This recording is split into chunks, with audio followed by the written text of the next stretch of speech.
Well, fall has certainly arrived, and that means it's time for a few last-minute chores. This is our tiny house, and it was actually a project we started a number of years ago and got it to lock up and then left it. Our initial plans for it were that we were going to buy a piece of land, put this on, and live in it for a year or two while we built our house and our shop. And then due to some health reasons and sort of unforeseen life changes, it ended up sitting for the last few years. But we're going to get it finished up now, and that means taking care of some of the things we neglected at the beginning.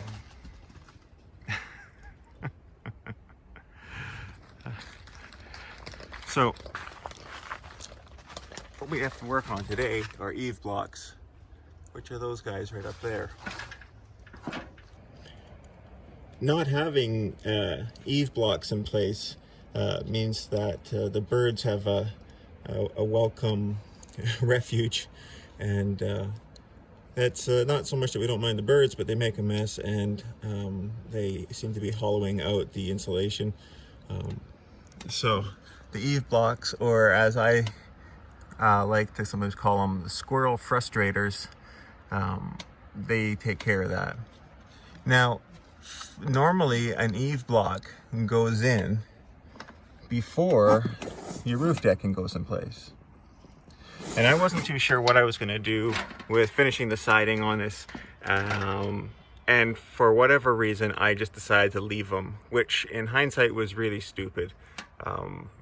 You know, I should have put them in, figured it out and put them in place. I'm not sure why I left them, but it's going to be a lot longer job now to knock these in place and nail them in. But oh well, sometimes we do these things. So we have a lot to do, so we better get at her. Well, unlike a normal house, this little project has its undue fair share of issues. And here's another great example. I cannot get my framing gun up in there because it's hitting. And normally you just toenail a couple nails in or end nail them as you go. But we'll have to come up with some other idea.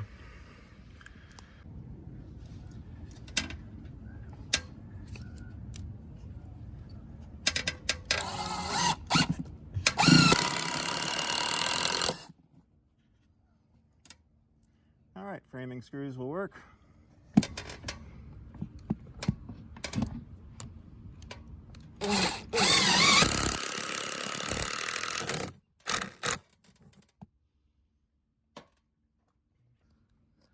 It's always a good idea when doing these to know ahead of time what type of siding you're going to put up.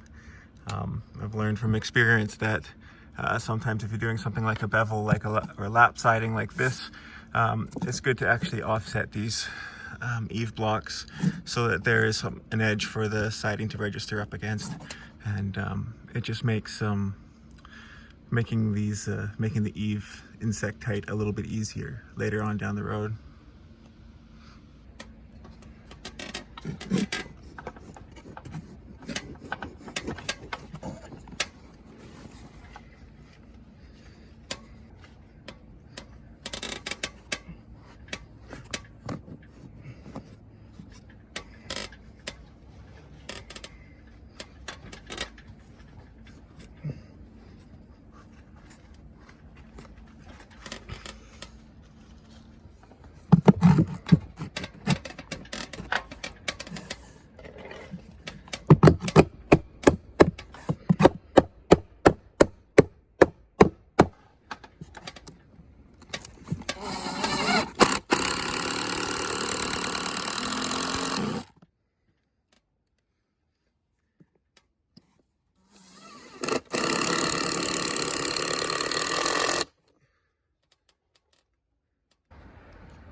14 3/8, 14 1/2, 14 1/8.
Now here's a perfect example of why I should have had this in years ago.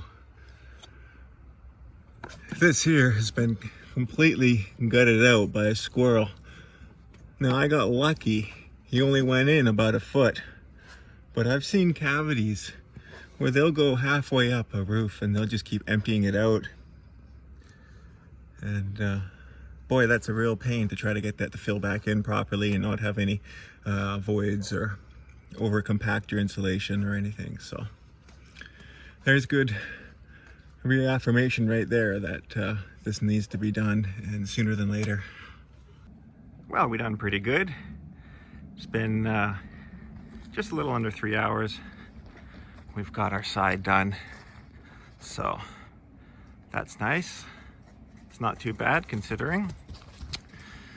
Hopefully tomorrow we'll get some sun again and be able to do the shed and the other side, and yeah, we'll be good. We'll have that wrapped up. All right, we got a gift of an afternoon. 2 days in a row with no rain is kind of something for this part of Canada when it's in the fall.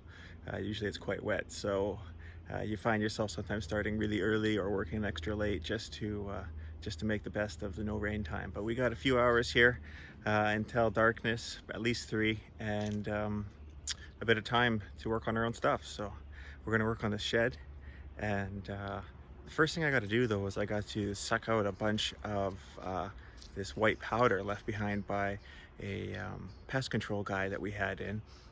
Up underneath here we had quite the wasp nest, and unfortunately the nest was located further within the shed, and so I'd sprayed 3 times into the area where they're coming and going, and it really didn't make much difference to them. So I ended up paying a pest guy 90 bucks, and he came in and used some sort of magic white powder, and that took care of them real good. And then 2 days later I was able to open up the shed and take the nest out, kill whatever few were remaining. But now that there's this residue white powder, I'm not really sure what the stuff is, and he didn't really give me any specific instructions on it. So I think we're just going to be extra cautious, and we're going to try to vacuum out as much of it as we can. I've put in a drywall bag in a shop vac, and I'm going to suck it all out, and then we'll just wash it out with water afterwards, and I think that'll probably be prudent enough. Nobody was brave enough, myself included, to open up the shed when the nest was active. And we were all sort of wondering whether or not it was maybe affixed to the back side of the door, and if doing so would rip open the nest. And so we all kind of chickened out. But hello. There he is, right in there. A lot of noise for a little guy. All right, we'll let you be.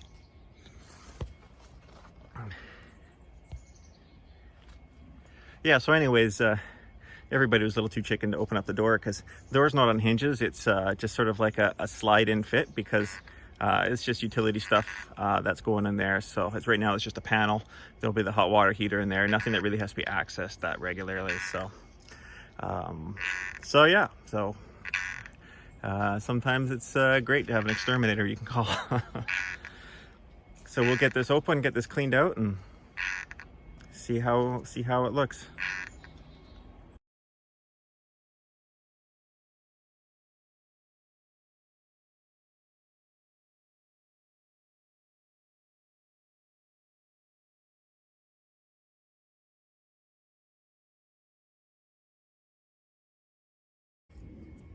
Hey, Finn.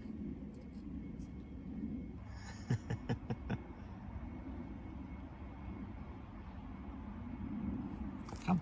Oh, you got your ball. Oh, yeah. Hey, guys, do your dogs do this too? Do they try to peel off every square or hexagon, I guess, off of the soccer ball?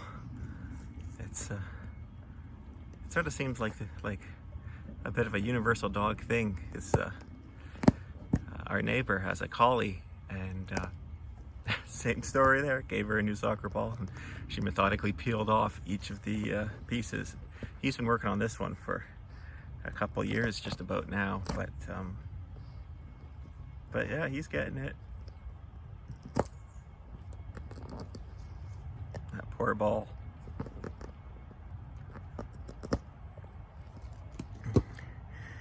So this seems to be working out pretty good. I was concerned that this white powder might be too fine and might actually make it through the bag, but I'm not seeing any traces of it in the vacuum tank or on the filter, so that's great. And the stuff is really light. When he sprayed it in there, it was like a cloud, and you know, even though he couldn't get the nest directly, you can see the part that I haven't vacuumed. It just sort of filled the area, and the nest was up in there, and it was a good size. It was probably close to basketball size, and just watching the number of them that were coming and going, you know, they made a pretty substantial hole, or they were using it. Maybe something else made the hole, but you know, at any given time there were 3 or 4 flying in or out of it non-stop. So definitely I think that was some money well spent, but you know, for whatever reason, yeah, it's a little bit torn up in there. We'll have to see what's going on in there. Maybe a squirrel got in there. Hopefully not. That white powder stuff just knocked him dead.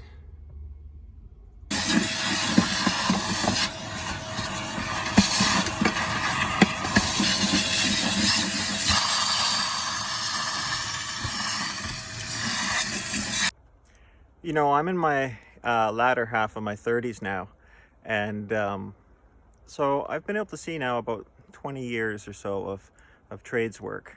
And when I first started, things like respirators were only good if you wanted to get teased throughout the day about being a wuss, or, you know, insert your colorful adjectives here.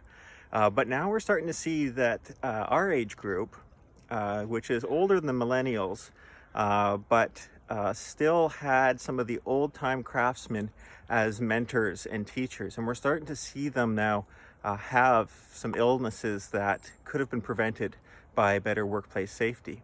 And of course, rules and regulations are of course adapted to reflect that. But it still comes down to the individual person, whether or not they decide to wear that respirator or whatever, what have you. So because I'm not really sure what this stuff is, I'm going to just put on a HEPA respirator, and you know, for less than 20 bucks for a set of cartridges, I can just toss them after, and it's just some cheap insurance just in case, because I'm gonna have to climb in here. There's not really any way around that. I can see now I just can't reach from outside, so I think we'll be safe and play it smart.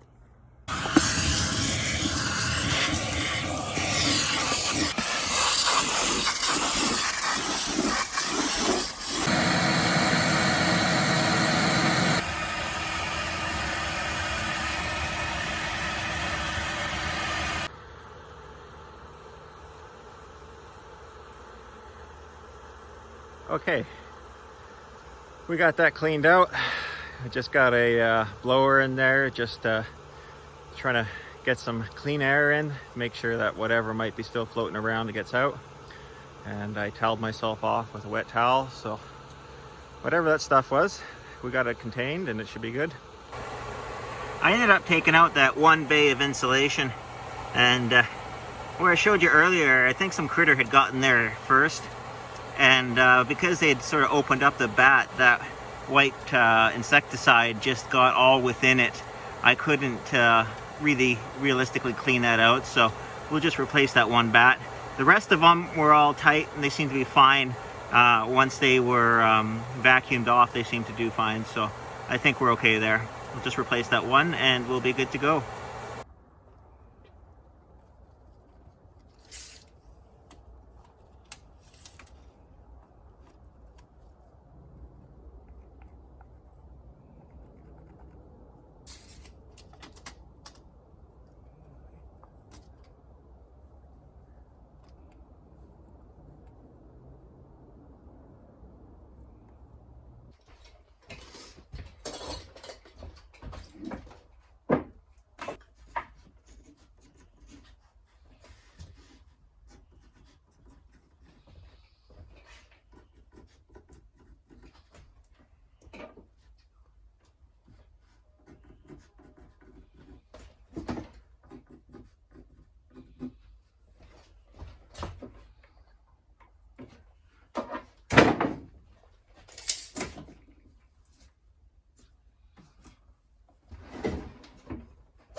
Okay guys, well earlier I mentioned something about getting lucky a couple times, that the rodents hadn't taken out too much material, but my luck just ran out, and I'll show you what I just discovered.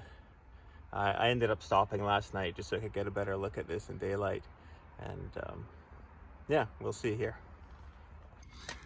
All right, so once I've cut back the insulation under the eave, this is what it looks like when it's ready for blocking, or this is what it's supposed to look like. But then over on here on this side, we get into a rodent hole. And I'm not sure exactly how far it goes back, but it looks like at least a meter, maybe more. And then I discovered something new on the inside. Let me take you inside. So this is what I found waiting for me up on the inside.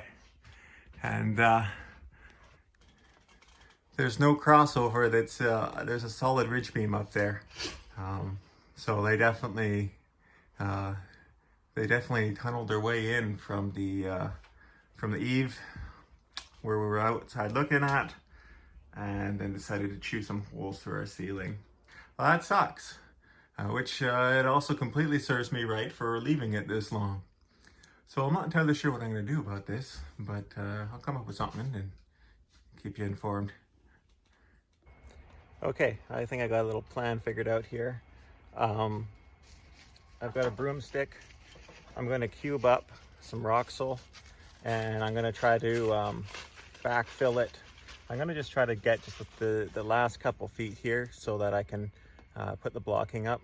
And then I think what I'm going to try to do is take a piece of clear poly type tubing and put that on the end of the foam gun and see if I can backfill using the hole that they gave me. Backfill it up with a lower expansion foam, and hopefully that won't go wrong. Hopefully it won't pop the ceiling, but we'll see. Like I said, serves me right, so let's give this a go.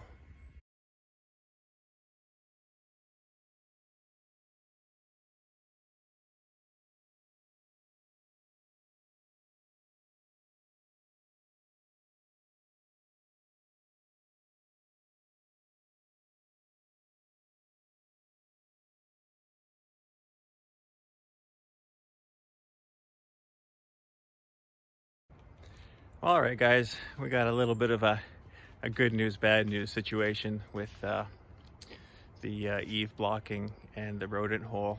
The good news is that I was able to backfill about 2 feet in with insulation, and I couldn't go any further than that because I was going to be at risk of messing up the other insulation that was in there. I didn't want to compact it or create any voids, make it any worse. So that's the good news. The bad news is I was only able to go in 2 feet. So we'll figure something else out, and yeah, we'll go from there. But well, at least we found it, and nothing can't be fixed, so everything's doable. So it'll be another day. All right, you guys have a great day. Stay dirty.